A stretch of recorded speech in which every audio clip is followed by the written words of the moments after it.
Hello everyone, स्वागत है आप सभी का दोस्तों चल क्लास के एक और नए वीडियो में। तो आज का जो वीडियो है ये आरआई सीडब्ल्यू के ऊपर है। ठीक है, आरआई सीडब्ल्यू का जो रिसेंट रिजल्ट आया है उसके बाद आपको 13/9/2025 अगर आप बीए बीएड के हैं तो आपको उस दिन काउंसलिंग के लिए जाना है। या तो आप वेटिंग लिस्ट में है या फिर आप कंफर्म है, फिर भी आपको जाना है। तो अगर आप वेटिंग लिस्ट में है और आप चाहते हैं कि आपका एडमिशन हो तो भी आपको जाना ही पड़ेगा। ठीक है, ऑनलाइन काउंसलिंग का कोई भी प्रोविजन नहीं दिया गया है। तो यहाँ पे जो ये वीडियो है इसमें मैं आप सभी को इसका फीस स्ट्रक्चर किस टाइप का रहेगा वो बताऊंगा, और साथ ही साथ इसमें आपको जाने वक्त क्या क्या डॉक्यूमेंट्स लेके जाना है वो भी मैं बताऊंगा। ठीक है, तो आपको जाते वक्त वो डॉक्यूमेंट्स लेके ही जाना है, वरना आपको दिक्कत हो सकता है वहां जाने के बाद। यहाँ पे एक और चीज लिखा हुआ है, ठीक है, उसका आप ध्यान दीजिएगा कि you must come prepare to stay in the institute hostel. मतलब कि आपको प्रिपेयर होके जाना है, क्योंकि अगर आपका एडमिशन हो जाता है तो रेगुलर क्लासेस जो है 15 तारीख से ही स्टार्ट हो जाएंगे। ठीक है, तो बाकी अगर आपका इसका फीस स्ट्रक्चर देखते हैं तो फीस स्ट्रक्चर में आपका जो 4 ईयर इंटीग्रेटेड बीए बीएड है, तो उसमें अगर आप जनरल ओबीसी या ईडब्ल्यूएस कैटेगरी से है और अगर आप हॉस्टल में रहेंगे तो आपको 15,485 देना पड़ेगा। और अगर आप हॉस्टल में नहीं रहते हैं तो आपको 13,585 देना पड़ेगा। और S C S T candidate है तो अगर आप बॉर्डर है मतलब रहेंगे अंदर तो आपको 10,485, और अगर डे स्कॉलर है तो 8,585 आपको देना पड़ेगा। इसके साथ आपको क्या देना पड़ेगा, मेस एडवांस देना पड़ेगा 2 महीने के लिए 5,100। ठीक है, पर मंथ 2,550 दिया जाता है। तो आपको मेस का एडवांस 2 महीने का देना पड़ेगा। हॉस्टल में रहने का जो चार्जेस है वो 7,920 वो देना पड़ेगा। साथ में हॉस्टल कल्चरल एक्टिविटी का जो चार्जेस है 500 वो देना पड़ेगा। तो ये टोटल अगर आप हॉस्टल में रहते हैं तो इतना पैसा आपको देना है जनरल कैटेगरी में। और अगर आप एस सी एस टी के हैं तो इसके साथ आपको ये पैसा देना पड़ेगा। ठीक है, तो ये जो रहा आपका फीस स्ट्रक्चर। बाकी देख लेते हैं कि आपको कौन कौन सा डॉक्यूमेंट लेके जाना है और तभी आपका एडमिशन सक्सेसफुली हो पाएगा। ठीक है, तो सबसे पहला जो है आपका एप्लीकेशन फॉर्म और रैंक लिस्ट। मतलब एप्लीकेशन फॉर्म जो आपने सबमिट किया था और जो सी डब्ल्यू 2025 का जो रिजल्ट कार्ड है, इन दोनों का प्रिंट आउट आप लेके जाइएगा। ठीक है, उसके बाद आपका original school college leaving certificate मतलब ट्रांसफर सर्टिफिकेट जो है आप लेके जा सकते हैं। अगर आप सेलेक्ट होते हैं तो ट्रांसफर सर्टिफिकेट मतलब कि आप लेके ही जाइए जो आपका स्कूल का है। यूनिवर्सिटी कॉलेज जिसमें अभी आप है उससे नहीं ले जाना है आपको, जो स्कूल का है उसका लेके जाइए, हो जाएगा।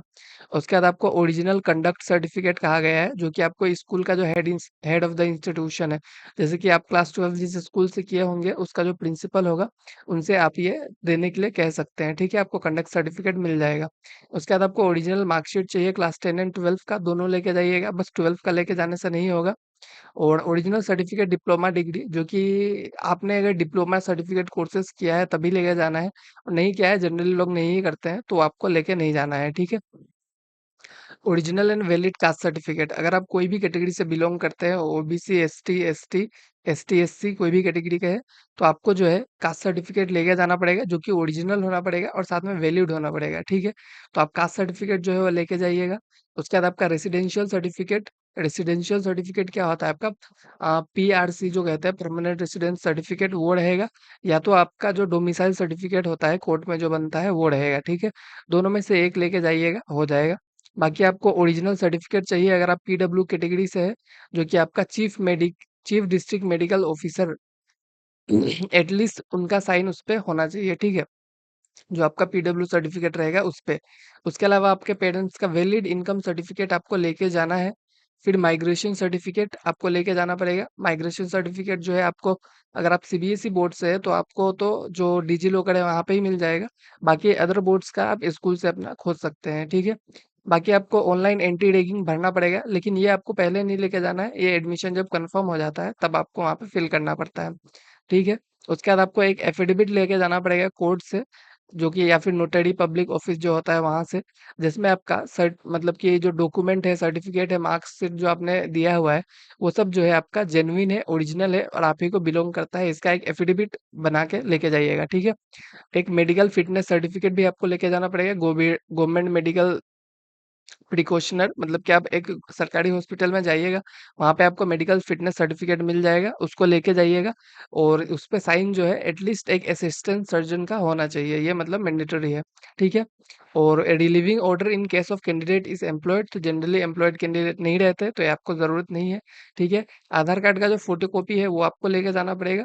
3 रीसेंट पासपोर्ट साइज़ फ़ोटोज़ आप लेके चले जाइएगा। 3 क्या, हो सके तो ज़्यादा ही ले लीजिएगा, इसमें कुछ दिक्कत की बात नहीं है। और 1 set of photocopies with self attested of marksheet certificate, ठीक है? तो आप एक सेल्फ अटेस्टेड मतलब सेल्फ साइन फोटोकॉपीज़ मतलब आपका जो मार्कशीट का ज़ेरॉक्स है, उसका एक साइन्ड खुद से साइन किया हुआ, नीचे आप पेज पे साइन किया हुआ, एक कॉपी लेके जाइएगा। साथ में आपको उसमें इंक्लूड कर देना है कास्ट सर्टिफिकेट को भी, ठीक है?